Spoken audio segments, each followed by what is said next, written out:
Bonjour et bienvenue dans la première partie de notre tutoriel sur l'antifouling. Dans cette vidéo, nous vous montrons les différentes méthodes pour enlever l'antifouling déjà en place sur votre coque. Nous ferons la différence entre le grattage, le décapage et le ponçage.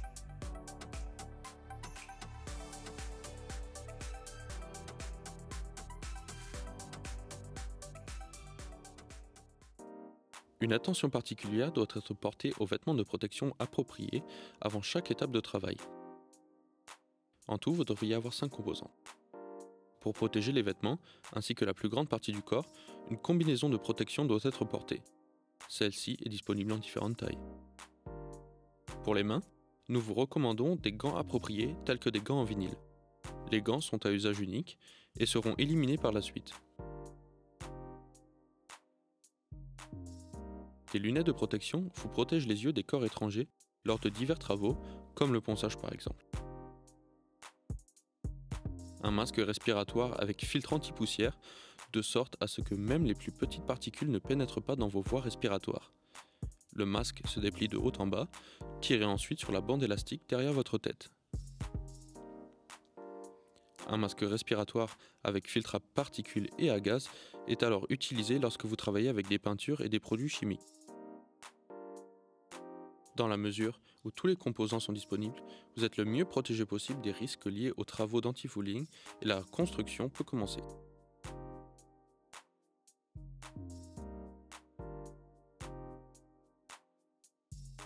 Pour le raclage, nous vous recommandons d'utiliser un grattoir. Le grattoir à peinture dispose d'une lame avec laquelle tout l'antifouling peut être retiré. Dans la zone inférieure, une ouverture peut être trouvée. Par rapport à cette ouverture, le raclage à peinture peut être connecté via un embout à tuyau avec un aspirateur.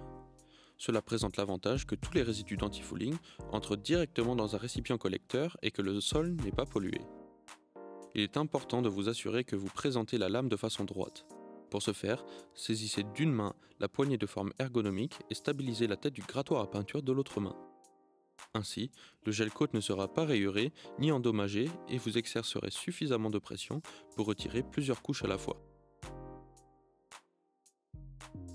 L'avantage du grattage est que vous enlevez rapidement et systématiquement plusieurs couches d'antifouling et de primaire.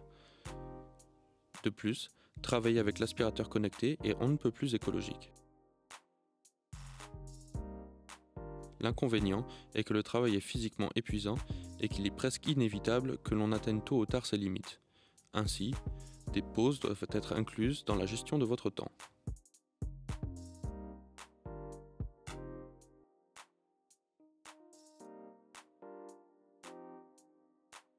Une alternative pour enlever l'antifouling est le soi-disant décapage. Pour le décapage, nous utilisons dans ce cas un produit Interstrip AF de la Société Internationale. Avant de commencer à peindre, vous devriez faire attention aux avertissements sur la boîte. Le décapage doit avoir lieu uniquement à l'air libre ou dans les zones bien ventilées. Une fois que le contenu de la boîte a bien été mélangé, le décapant peut être appliqué généreusement sur l'antifouling. Cependant, ne travaillez qu'1 à 2 mètres carrés à la fois, car le décapant ne doit jamais commencer à sécher.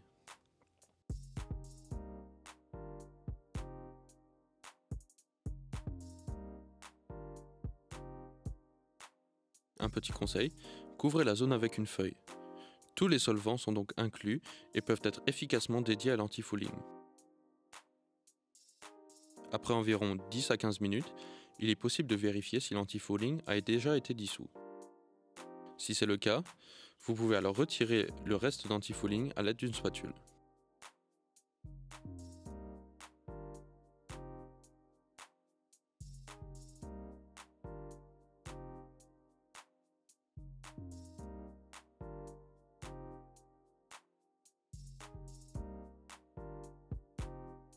Enfin, nous éliminons les résidus d'antifouling restants à l'aide d'une ponceuse.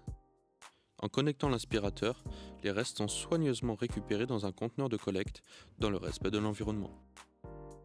Il est recommandé d'utiliser un accessoire de ponçage avec un grain 120 à 180. Assurez-vous d'appliquer le disque de ponçage à plat et ne forcez pas trop. Sinon, des fissures et des égratignures pourraient se produire qui devraient être ensuite réparées. Le ponçage a également l'avantage de rendre la surface rugueuse et finalement une meilleure adhérence apparaît.